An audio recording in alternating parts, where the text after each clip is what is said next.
ನಾನು ನನ್ನ ಅತ್ಯಂತ ಆಪ್ತ ಗೆಳತಿಗೆ ನನ್ನ ಕ್ಯಾನ್ಸರ್ ಮರಳಿ ಬಂದಿದೆ ಎಂದು ಹೇಳಿದೆ, ಆದರೆ ಅವಳು ಹೊಸ ಬಟ್ಟೆಗಳನ್ನು ಖರೀದಿಸಿ ಬಾಡಿಗೆ ಹಣವನ್ನು ಖರ್ಚು ಮಾಡಿದ್ದರಿಂದ ಈ ಸುದ್ದಿಯನ್ನು ಸಹಿಸಿಕೊಳ್ಳಲು ಅವಳಿಗೆ ಸಾಧ್ಯವಿಲ್ಲ ಎಂದು ಹೇಳಿದಳು.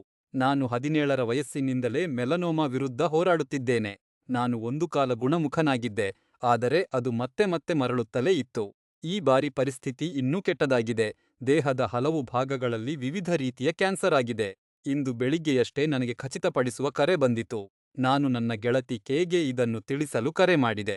ನನ್ನ ಮಾತುಗಳು ಮುಗಿಯುವ ಮೊದಲೇ ಅವಳು ಬಿಕ್ಕಿ ಬಿಕ್ಕಿ ಅಳಲು ಶುರು ಮಾಡಿದಳು. ಅವಳು ಈ ಸುದ್ದಿಯನ್ನು ಸಹಿಸಿಕೊಳ್ಳಲು ಸಾಧ್ಯವಿಲ್ಲ ಎಂದು ಹೇಳಿದಳು. ನನಗೆ ಗೊಂದಲವಾಯಿತು, ಹಾಗಾಗಿ ಅವಳು ಏನನ್ನು ಹೇಳುತ್ತಿದ್ದಾಳೆ ಎಂದು ಕೇಳಿದೆ.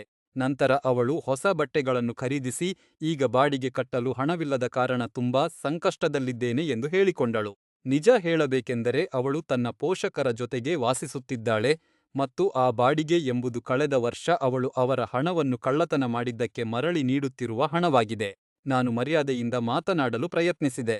ಅವಳನ್ನು ಅಸಮಾಧಾನಗೊಳಿಸಿದ್ದಕ್ಕಾಗಿ ನಾನು ಕ್ಷಮೆಯನ್ನು ಕೇಳಿದೆ.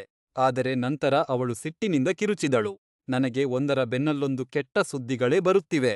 ನಾನು ಸಾಕಷ್ಟು ಅನುಭವಿಸಿಲ್ಲವೇ ಎಂದು ಹೇಳಿದಳು. ನನಗೆ ತಾಳ್ಮೆಯಿಲ್ಲದವಾಯಿತು.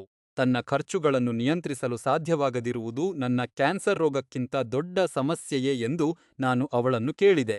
ಅವಳಿಗೆ ವಿಪರೀತ ಕೋಪ ಬಂದಿತು. ಅವಳ ನೋವು ಮತ್ತು ಸಂಕಟವನ್ನು ನೆನಪಿಸುತ್ತಿರುವುದಕ್ಕೆ ನಾನು ಕೆಟ್ಟ ಗೆಳೆಯ ಎಂದು ಹೇಳಿ ಫೋನ್ ಕಟ್ ಮಾಡಿದಳು. ಈಗ ನಮ್ಮ ಸಾಮಾನ್ಯ ಸ್ನೇಹಿತರು ನನ್ನನ್ನು ಕೆಟ್ಟವನು ಎಂದು ಕರೆಯುತ್ತಿದ್ದಾರೆ.